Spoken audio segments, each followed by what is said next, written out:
Hey guys, Richard here with eBike Reviews and Adventures. Today we're taking a look at the heybike Ranger S. There are some things that I really like about this bike. There are a few things that I don't care for, and there's a couple things you need to be aware of. So let's get into the review. All right guys, we're going to go over and take a look at the specs real quick. You probably already read this off the website, but it bears going over again just to make sure we're all on the same page and we know what we're talking about here. So this is a 750 watt motor down here in the back, and it does have a 14.4 amp hour battery that is semi-integrated here into the frame, which is nice. I like that. We do have the 20 by 4 inch fat tires. More about those in a moment. We do have suspension forks. We do have hydraulic disc brakes up here. It is a brand I am not familiar with, RSX. And let's see what else. It does come with fenders and the rack, which is always nice to see. And then up here in the cockpit area, this is kind of interesting. And we do have the controls here. We'll talk about more of those in a second. A beautiful display right here. Controls on the right side thumb throttle. More about that in a moment as well. All right guys, so let's go ahead and talk further about this motor right here. So that is a 750 watt motor, and that is a big upgrade from the 500 watt from the original Ranger, so that's good. It's got good power, and one thing I noticed is that when you engage the throttle, you get almost instant response out of that motor, which is nice. There's no delay. Up here in the front with the integrated battery paired with that, the 14.4 amp hour battery seems to be doing well. It's quick to recharge because they give you a 4 amp charger. A lot of e-bike companies only give you a 2 amp charger, so this is going to charge twice as fast as a lot of typical bikes. In this, they say 3 to 4 hours. I haven't tried it from dead yet, but 3 to 4 hours charge time is nice. The Chow Yang tires that they have on this bike are not overly aggressive or anything, and they very little road noise come from these, so I'm happy with those. They don't say that they're puncture resistant, but they do say that they have a 3mm hippo skin, which I'm assuming just means they're a little extra thick, hopefully to make them a little more puncture resistant, but nothing in the documentation or on the tire says that they are. I really like these spoked rims. I think that's a nice add-on. It just really adds to the overall look of the bike. We do have spring suspension forks, and so far they've been working fine. I haven't noticed anything different by having spring forks over a hydraulic fork. Now up here in the front we do have a brand new headlight for heybike, and that headlight is really bright. I gotta tell you, it's nice and bright. And I love that it has integrated blinkers right here, and I'll show you that in just a few moments, but integrated blinkers is real nice. I like that. One thing about this bike is that, or this headlight, is it does have an auto on feature, so at night the light will automatically come on. However, so far I haven't been able to find a setting in order to be able to turn that off. So at night in my garage the light will come on, and that's a bit of a problem. There's no controls on the light itself. I didn't see. There's no controls in the app, so I don't know what the fix is for that. There may or may not be a fix, so just be aware of that. That's something to look into. I like up here that the wiring, even though they have the wiring wrapped nice and tight, wire management is really good. They also put this sleeve on here to help protect the wiring. It goes all the way down, so that's super nice. And the wiring does go inside the frame, but this is a problem point right here, because this little protector around the frame, it keeps coming out. And I keep putting it in, and it keeps coming out. I keep putting it in, it keeps coming out. So I think I'm gonna have to try to add some glue to try to keep it in there. But any tug on the wire just a little bit when you're steering, if you steer sharp, see how that popped out? It'll just keep doing that. So that's a little bit of an annoyance. We do have the connection points up here with screws included for the basket, and I do have a basket I'll be adding to this at a later date. Now let's talk about the folding handlebars here, because the folding handlebars they're good. I mean, it's nice that they're able to fold, but the style that they chose here is a little hard to maneuver. First, you got to pull up on this lock right here to take it up, and then you got to wiggle your thumb into this little indentation right back here, which isn't real big, and then try to pry it away. And because, it's made to lock in there really nice and tight, it's kind of hard to do one hand. It's kind of hard to do two hands to get that open. But it does open. There it comes. So there it goes. And this allows you to go ahead and fold the handlebars down like so in order to be able to fold up the bike. Returning them is nice and easy. We just pull it up, snap it into place. Now this bike does fold, and there's the mechanism to fold it in the center, and that is real easy to operate, and I tried it. And you know, the bike is kind of heavy, but it does allow you to fold it in half relatively easy. There's no stickiness or any friction here. It's a real nice smooth operation. Moving down this side of the bike right here, we do have a dual sided chain ring right here, which is nice to keep the chain in place. Some bikes only go with one-sided chain ring right here to protect the chain, but I like it that they have two sides there. These pedals do fold, you just got to push in on them a little bit. Kind of hard to manipulate them, but a little sticky. Maybe they'll get better with time.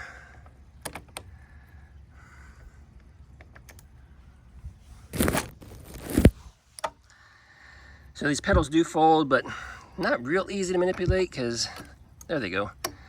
Sometimes you have to try it a couple of times to get them to loosen up. I bet over time it's gonna loosen up a little bit and it'll be fine, but it is nice that they do fold and to tuck those out of the way. Back here we do have the Shimano derailleur. Everything's looking good back here, no concerns at all. We do have some branding there. Let's talk about branding because we got the Ranger S right there. But this is one thing that's a little bit of an annoyance for me, and that is the branding. They've got it all over. So we've got the heybike branding on the headlight. We got heybike up here on that sleeve. We've got heybike right there. We've got heybike right down there. We got heybike up here on the seat or on the saddle. We got heybike back here, and that one actually lights up when the bike is turned on. I'll show you that in a moment. So there's just a lot of branding on here that I don't care for so much. They do have a serial number, which is etched right there on the side, which is kind of cool.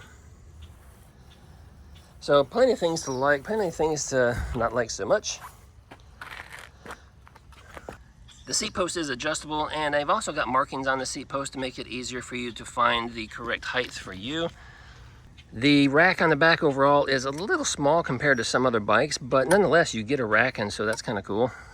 And now let's go up here and go ahead and turn this on, and well, let's look at the cockpit overall here. So you do have these leather wrapped handle grips here, which has a little bit of a palm rest right here, which is it's good to have. I always liked those versus just the straight grips. Right here to the right of that, we have the headlight on and off. That turns the headlight on as well as the tail light. Right here we have our blinker switch for left and right. And I can tell you, even though that the bike is off right now, it's wired, so those lights will work. So there's our blinker. And here's a blinker in the back.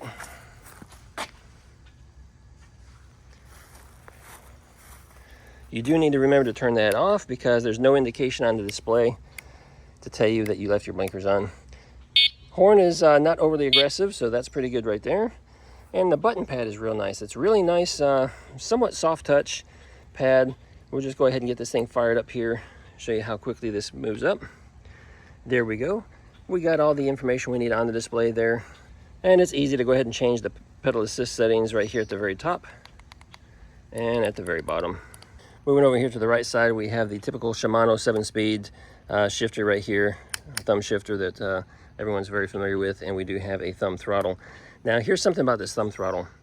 It seems kind of soft to me, and the problem is when you're going down the road and you're using your throttle, if you hit a bump, it's real easy to let this throttle bounce around a little bit up and down. And because the motor responds almost instantaneously, sometimes on a rough terrain or something, the motor is constantly engaging, disengaging, you're just kind of bouncing and skipping along. So I don't care for that much at all. This throttle is just really sensitive compared to other throttles. What I've learned to have to do is actually put pressure on this housing right here that doesn't move. Okay, so I kind of keep my thumb supported there, and then I slide my thumb down, okay, and get the speed that I want to maintain, and that's how I'm holding it in order to keep, every time I hit a bump, to keep, this from bouncing around. So a little bit different than the other thumb throttles that I have on some of my other bikes. So just be aware of that. It is a little sensitive. Now, since we're up here and we're starting to talk about a few things that I don't care for so much, let's go ahead and talk about the walk mode on this bike. Is real aggressive. So right now we got pedal assist 0. If we hold down on the button here, it engages the walk mode, but this bike really takes off. And I'm going to put the kickstand up and show you what I'm talking about. And the walk mode is actually 4.2 miles per hour, which in my opinion is far too fast for a walk mode. So here we go. I'm gonna engage that. There we go. And I've got to run with the bike almost. And that's the walk mode. So that's just, that's a foul on their part. They could have done better with that. Okay guys, I just solved a problem here. And you know, after a day of having this bike, playing with it, using it, testing it, I was talking about the auto headlights that you can't turn off. I just discovered it. I didn't see down there, there's a little button underneath the thumb throttle and it says auto. And I just tested it, and sure enough, that's what it looks like. That turns off the auto on feature for your headlights. So there is a button for that. Interesting that I didn't notice that before. I didn't see anything in the manual for that, but there it is. Nice to know that it's there. So we just solved one of our own problems. So that's a good thing. If we can solve a couple of these other problems, that would be great. Okay, there's one more thing I should have mentioned when I was talking about the brakes, because these are disc brakes and they've been working very well, but there is a problem. And that is this brake line wire right here, where it's attached and it wraps on the inside of the fork and goes down to the caliper. It likes to rub on the tire, and mine was rubbing on the tire when I first got it, and I didn't notice it right away. And so it started to damage the brake line just a little bit, and that was just like with 1 or 2 miles put on the bike. So what I ended up having to do, at first I tried pulling out the extra slack right here, pulling the slack out through this little connector, this holder right here, to tighten it up, but it loosened up rather quickly. So what I ended up having to do is I had to put a zip tie on this brake line right here to the fork, and so far that seems to be holding just fine. If for some reason over time, if this were to start sliding down and become a problem, another option is to bring this brake line right here to this support for the fender and zip tie it across here just to hold it away from that tire. And I'm not the only one with this problem. There's several people on social media that have already identified that that is a problem. So if you have the Heybike Ranger S, make sure you take care of that right away. So another thing we had to do is we had to go ahead and make some adjustment to the brakes when we first got it. To do that, you just loosen up this top screw right up here and this bottom screw right down here. And that allows you to adjust this whole assembly here.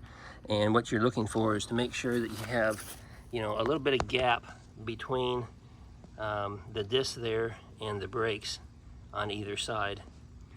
And so once you have that in position, go ahead and tighten it back down. And it took a few tries to get it, but it's mostly good at this point. I didn't show you the lights yet. Let's go ahead and turn on the headlights. We're gonna flip on some blinkers and show you that. Of course, you can't see the headlight much in the daylight, but it's there. You see those blinkers flashing. And then you see the tail light lit up. You see that Heybike is lit up. That tail light looks like it's flashing. That's just because of the camera settings. It's not flashing, it's solid. The only thing flashing is the blinker there. All right guys, the Florida sun is up and it's getting hot, so that's gonna be it for right there. Now let's take this guy out on the road. We're gonna go do some riding, and we're just gonna see how it does on the road, and we'll show you a little bit of that, and then we'll wrap up this video. All right guys, let's take it for a spin here. And show you a bit of the cockpit from your view or from my view. Oh, it just timed out, so let's turn that back on. Waited a little too long. There it comes. All right. So again, you know, here's that walk function, or that walk mode. I'm going to press this down. We're in pedal assist 0. With my body weight, we're in the grass too. Let's come out here. Let's come out here on the street. All right. Now we're going to start it. See, 3, 4, we're about 4 miles an hour right now, which is a little fast for trying to walk with the bike if you're trying to, you know, do something with it. But let's go ahead and kick it up in the pedal assist 1, and I'll show you how well it starts and takes off here. Go ahead and stop.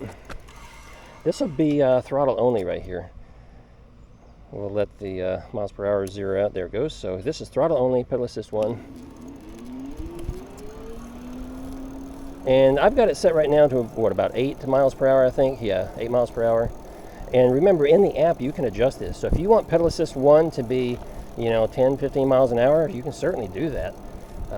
Kick it up to pedal assist 2, throttle only again. And we got a nice little kick there, and it jumps up there really fast at this point. So we're already at 14.5 miles per hour, pedal assist 2. we're going to kick it into pedal assist 3. You hear that motor kick in, and we're starting to cruise now. We're at 18 miles an hour.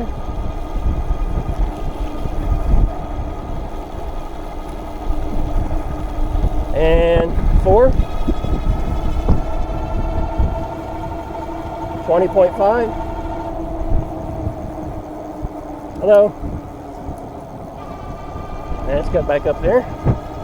And we'll kick it into 5. And it's still going to max out at about 21. So throttle only, you're only going to get 21 miles an hour out of the bike. Unless there's something that they can do to make some changes, that's all you're getting. And that's pretty disappointing. Even though in the app we have it set for 28 miles per hour, and I've got it set for 28 miles per hour on pedal assist 5, it's just not giving it to us.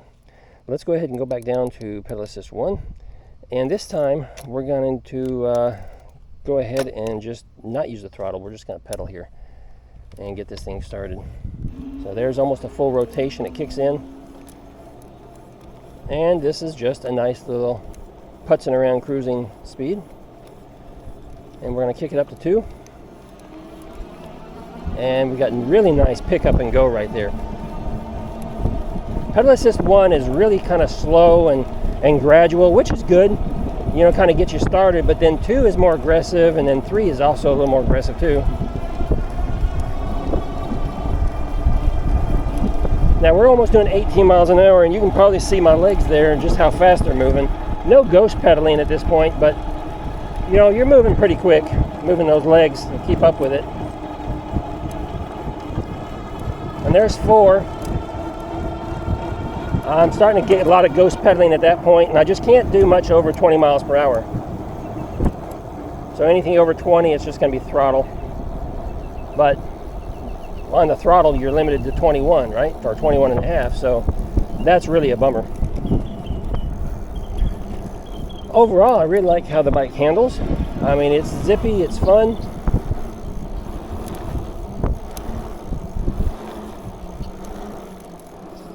You don't hear much road noise at all from the tires. I mean, they're pretty quiet.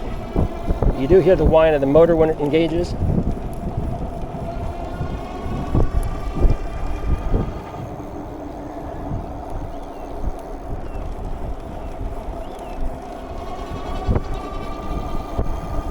And stopping is pretty good on this bike too. I mean, you do have the hydraulic disc brakes, so we'll test that out right about here. And I could have locked it up and kept it locked up, but I released it since I don't like leaving rubber on the street.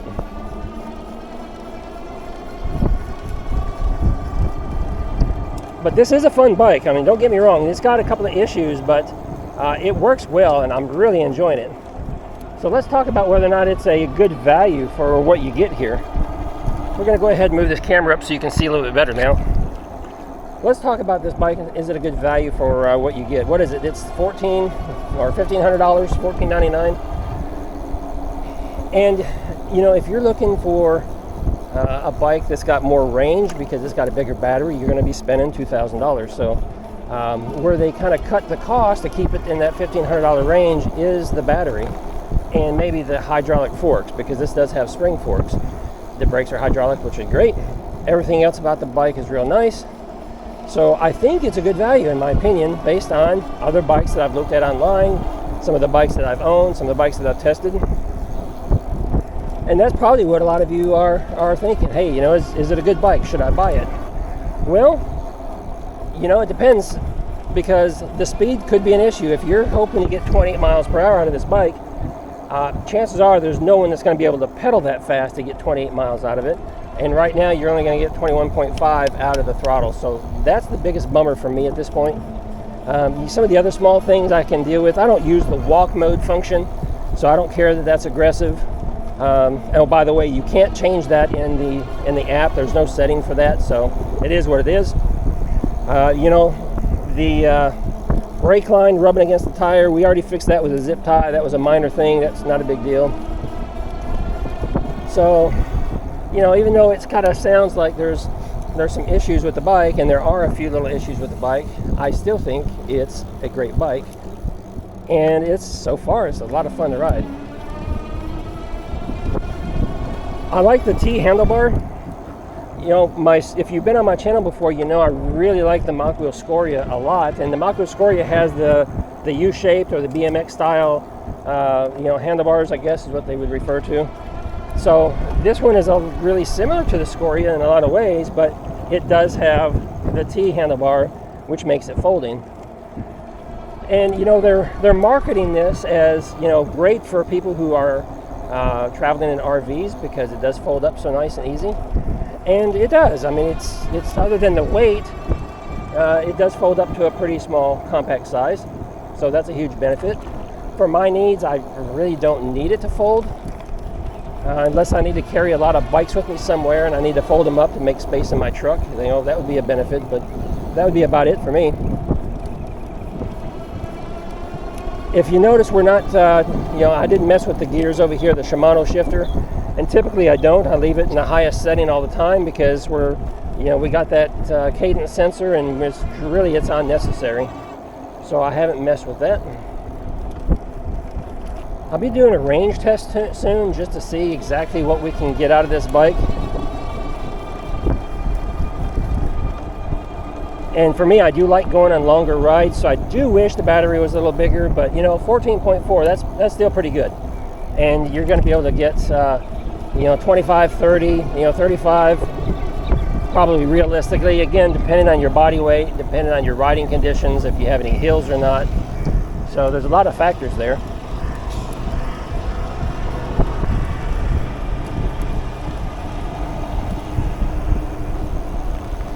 If I can get, you know, 25 to 30 miles out of this without any concerns at all, then I'm going to be real happy.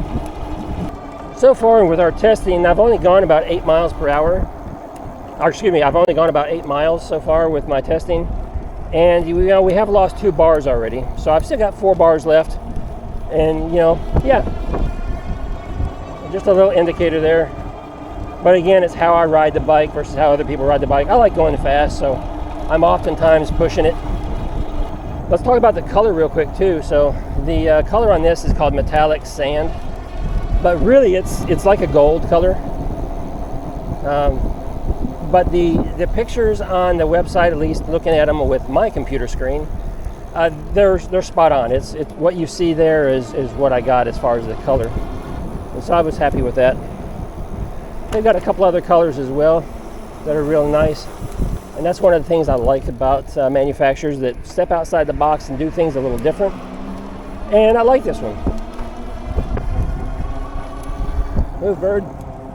So I will tell you, yesterday I released a couple of short videos when I first got it, and I was trying to test it, but it was raining, and I was pretty bummed out because what little bit I was able to ride it, some of the issues that I found, I was really bummed because I had a lot of high hopes for this bike.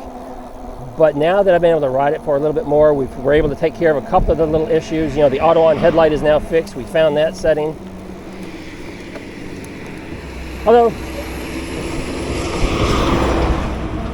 you know, I went ahead and secured that brake line, so that's taken care of. What else here? What else are some of the things I didn't care for? We got the brakes adjusted, so that's squared away.